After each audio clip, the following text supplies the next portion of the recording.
let me start with you, Jack. Is the mic on? Yes? All right. Jack, I know you've been passionate about the need to... Something's going on here. Huh? Is it working? Okay. I know you've been passionate about the need to fight climate change. I want to get a sense from you of why you think it's so important. I also want to get a sense of why you think it's so important that business has a role in this process. And I know that in addition to the work that you've been doing with nonprofits, recently you've also been in conversations with Bill Gates about the potential of really turbocharging investment in research and development around clean energy, and we may be able to make some announcements about sort of this mission innovation in Paris. Give me a sense of how it looks to you from the vantage point of one of the most successful and largest e-commerce organizations in history. Thank you, President. Well, it's not the passion, it's the concern and worry. When I was 12 years old, I went to swim in a lake, and I was almost dying in that lake because the water was too deep, much deeper than I thought. But 5 years ago, I went that lake again. The total lake was dry. A lot of people have a disease. And the second concern of the young colleagues died of cancer. 20 years ago, very few people have heard about the cancer, the word, but now most of the families, my friends, they have people have cancers. So if we've been working so hard, if we work so hard and put all the money in the hospital, buy medicine, it will be a disaster. Why we should working? So if without a healthy environment of this earth, no matter how much money you make, no matter how wonderful you are, you have a bad disaster. So it's the concern we have. So we started 6 years ago, put 0.3% of the money of the total Alibaba revenue on encouraging, enable all the young people to find creative ways to solve the problem. And I think the money is always not enough, but the money we use try to wake up people's consciousness. Should know that the climate change problem. They should agree that the water is a problem, the food is a problem. So that is what we think. And after we're doing that, we think, because what Alibaba believe is, where is the opportunity? The opportunity always lies the place where people worry. If you solve the worry problem, that's the greatest opportunity you have. So after 5 years, we found this is a huge chance. So as you said 2 weeks ago, Bill Gates called me about inviting me, join the force together, investing in the clean technology. I think it's a fantastic idea, and I think it took me and the company believe this is something that we can do the contribution. As I say, we are not a big company. Compared to 15 years ago, we are big. But compared to 15 years later, we are small. But if we do not care about this earth, we do not care about the water, food, the environment, I think nobody can survive, whether you're big or small. So this is the concern. This is the worry I have. Excellent. Now you mentioned the need for continuous innovation in this area, and that's why we have Aisa here. And Jack remembers when he was starting a company. Aisa's sort of at that early stage, but as an engineer by training, you had an idea that could both do well and do good. So tell us a little bit about what your idea was. Tell us about salt, and what lessons have you learned as a young entrepreneur in terms of making an impact? Okay, so first of all, let me take this opportunity to express my deepest appreciation for allowing me to sit with you, Mr. President, Mr. Ma, to share our advocacy and mission with SALT, and of course tackle on a more serious matter like climate change. It's really, truly an honor. So my brother and I founded SALT, so it's Sustainable Alternative Lighting. And our main advocacy is we wanted to address the light inequality gap, first in the Philippines, by focusing on the people at the bottom of the pyramid, because it comprises of about 15 to 20% of the country's population. Now, most of these families live on island communities, and they are not connected to power grids. So they mainly use kerosene and fuel-based lamps as the main source of lighting. And we know the danger that kerosene lamps poses. It can cause fire accidents, it emits black carbon. So that's the main reason why what we want is we wanted to provide these people a lighting option that is more cost-effective, more safe, more sustainable and environmentally friendly by a way of a lantern that uses saline solution or ocean water as a means to, a catalyst to generate electricity. In turn, it will be able to power up LED and, of course, power up a USB port where you can also charge low-power mobile devices like your phones. Very essential during emergencies, especially disaster scenarios. So that's how we're trying to, of course, contribute in terms of the climate change. We are starting with the lamp. And what we see, the huge impact that we'll be able to contribute is when we try or when we dive into developing like a large scale for the technology that we have. Just imagine if you'll be able to power up a whole island using the ocean water. So our planet is composed of 70% salt water. So that's what we're trying to aim for. Yes. That's great. So the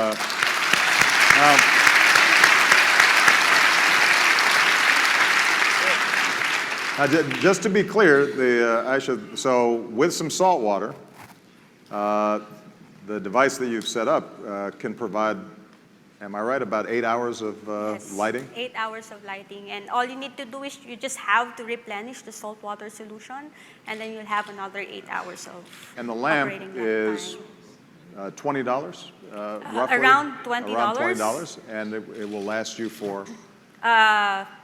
There's a consumable inside that you have to change every now and then. So the main explanation, the main science behind the lamp is it's a chemical reaction. Right. You're trying to convert chemical reaction into energy. Right. So there's something inside that you have to change, but you only have to change that like 6 months if you're using the lamp 8 hours a day, every day. And that only costs the consumable part around $3, $2, $3. So you're just going to sustain the lamp. You just have to spend like $6 annually, and that's, Which means that you potentially save even within a certain amount of time. You're already saving enough on kerosene to have paid for the lamp, and then from that point forward, basically, you're getting a modest amount, but important amount of electricity Yes. that you can use for a wide variety of purposes. yes. So I think Aisha is a perfect example of what we're seeing in a lot of countries, young entrepreneurs coming up with leapfrog technologies. In the same way that in large portions of Asia and Africa, you know, the old landline phones never got set up. People just went straight to mobile. And obviously, they're buying stuff through Alibaba on there all the time. But the point is that they did not have to make some of the massive infrastructure investments. This is part of the reason why the old idea of development and environmental sustainability, I think, is outdated. It does raise the issue, though, of how we can do more to support young entrepreneurs like Aisha. And Jack, you have the benefit of having been on both sides of the equation. Early entrepreneur, scratching and clawing to get things done, and then now obviously a very successful businessman. How can both government and larger companies be assisting in creating the kind of climate for innovation that encourages young entrepreneurs like Aisha? Yeah, government is simple, just reduce the tax or no tax for these guys. There you go. Well, You got a lot of cheers from your fellow CEOs.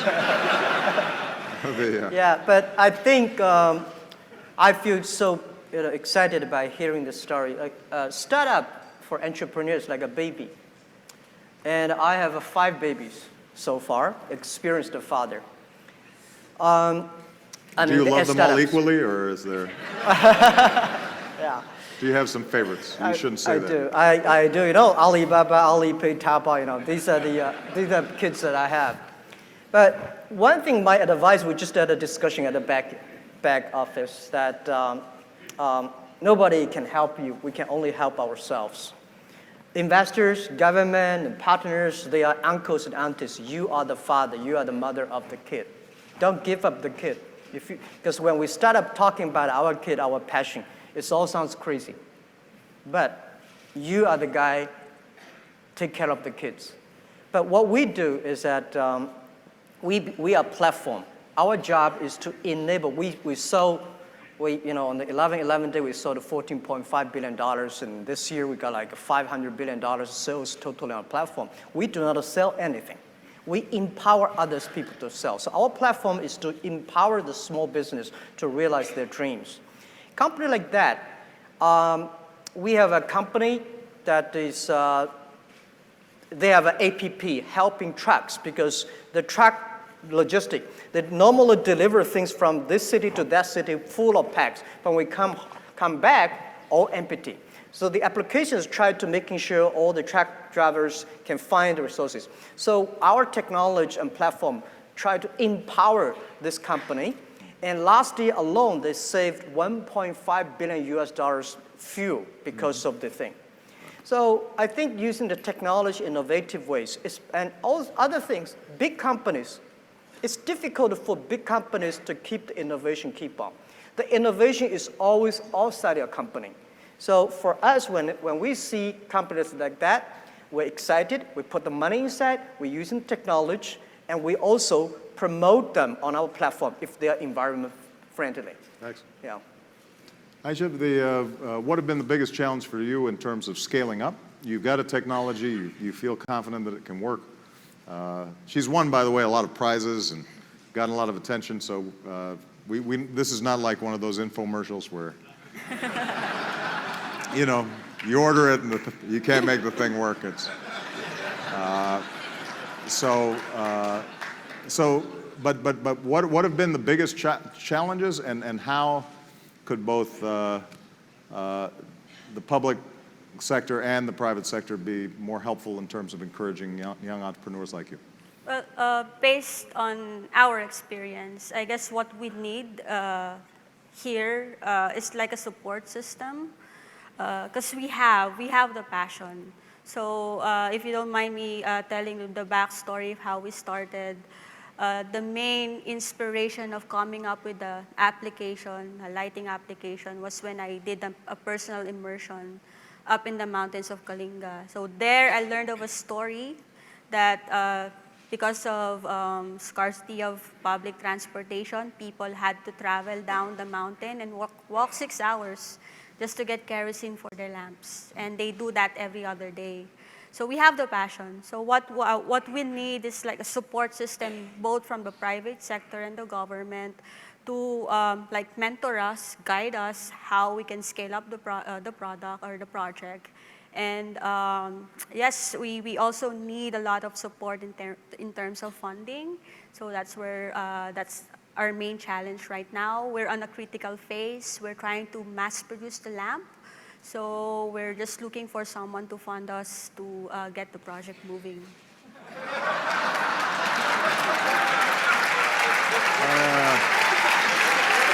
I'm just saying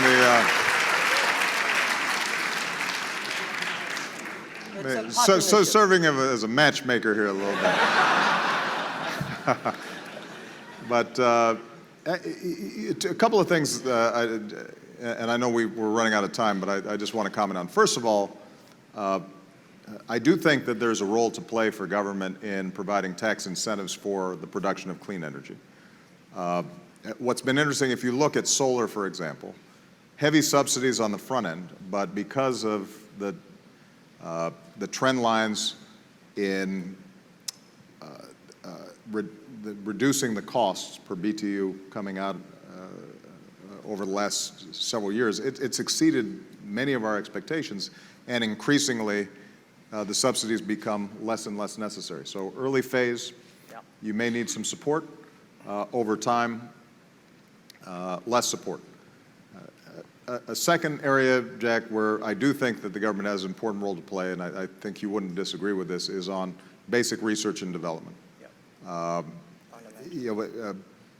Most of your businesses, the people in this audience, you have an R&D budget, but oftentimes it's commercializing a technology that's relatively proven, tweaking it, where governments can do what it's hard for companies to do, is to that front-end basic research that doesn't have necessarily an immediate payoff, but will then serve as the laboratories for young people like Aisa to discover, based on that basic research, I've got a new idea and I can do something else. And that's, in fact, how the internet came about, in part, was a combination of incredible innovation, but also some basic government funding that had come in on the front end.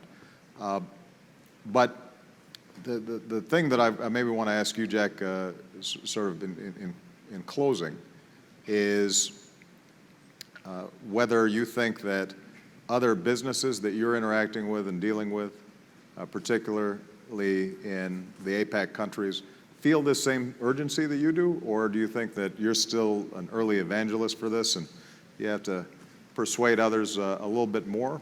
And the reason I say that is because I think China's an interesting example.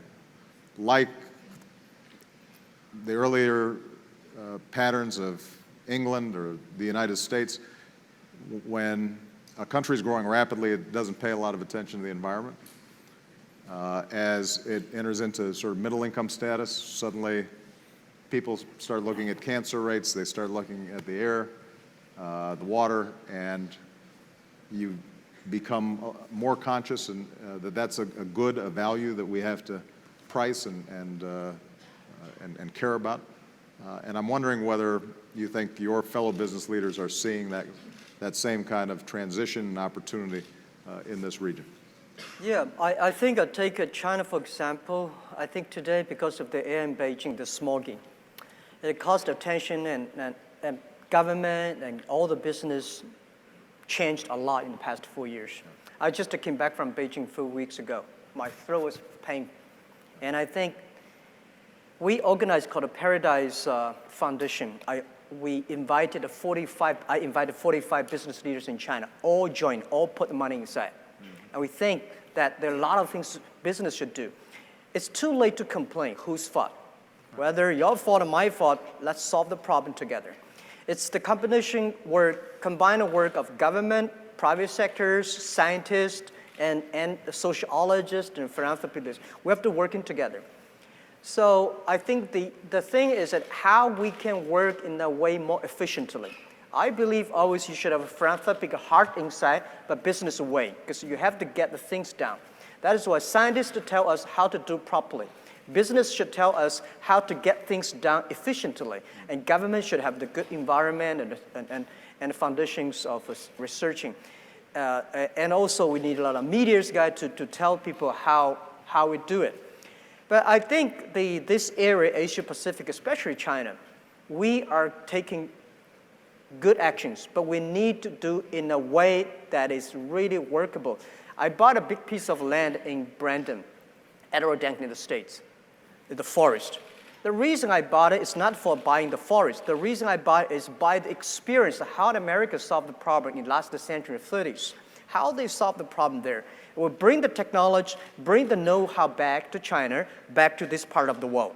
I think it's the opportunity. Good. And it's too late to worry. We have to make action, join together. This is what we believe. Excellent, excellent. And Aisa, the closing comments. I mean, obviously, you're about to scale up, and we're confident that you'll be successful. But one of the most important things that you've said, in my mind at least, is that this starts from the bottom up. That whether it's in the Philippines or in Tanzania or anywhere in the world, that people who are trying to improve their lives, that they can't be asked to just stay poor in order to solve this problem. They need electricity, they want transportation, they want the same things that exist in developing nations. But what that means is that if we're working at that grassroots level, seeing what folks need and figuring out in an efficient way how to deliver improved quality of life while being environmentally sustainable, that's an enormous opportunity. But it starts at looking at the aspirations and hopes of ordinary people. Is that a fair thing to say? Yes, it's mainly a collaborative effort. You should not just rely on the government. Of course, you should also do your part, both as a citizen of the nation to help your people. So like what we're doing, I'm focusing on what I'm good at, which is, of course, R&D, research and development. And we just entered, with the help of local incubation program here in the Philippines, we were able to partner with a local manufacturing company who's trying to help us assemble the lamp. And we're also in talks. We are getting so many support from organizations and foundations to distribute the lamps across the Philippines. So with all those, it's a collaborative effort. So you have to, of course, be open with regards to partnering and helping out people, especially in our case, people that don't have access to electricity. Electricity is a basic need, and light is a basic need, and we should be addressing that. And before I get to my closing remark, I would like to focus on climate change, coming from an academic background. So I just wanted to emphasize that climate change is real. So it's a fact. It's not a myth that scientists created in order to get funding or grants. So it's real. So it's happening now. Just to give you like a simple analogy of what stage we are in climate change right now, it's like climate change is like cancer. So at stage 1, your cell starts mutating. And then at stage 2, you start feeling the symptoms. If you're self-aware, you go to the doctor and get treatment. If you're not aware, of course, you take it for granted, and then you go on to stage 3, you start feeling the severe effects of the symptoms until finally stage 4, you're noticing that your health starts declining. You get the best oncologists, pay the best hospital, but it's not working because everything is too late. Right. So climate change is like that. So right now, I believe so, we're on stage 2. So we're on stage 2. So I'm just saying, people. It's you don't want to get to stage 4. Yes, and we don't want to get. And we all have a huge investment in making sure that our children, our grandchildren, our great-grandchildren are able to enjoy prosperity. And that's dependent ultimately on a planet that accommodates us. I will say that the lamp you talked about, in addition to providing light, you can also charge a cell phone, right? Yes.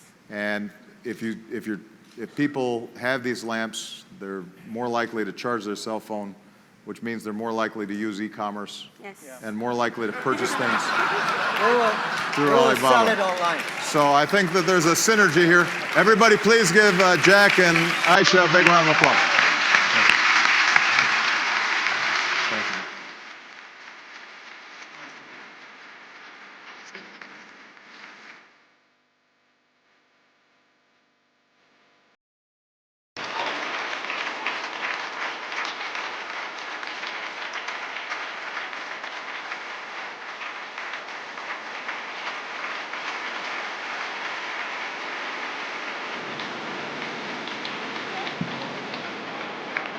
That concludes this session.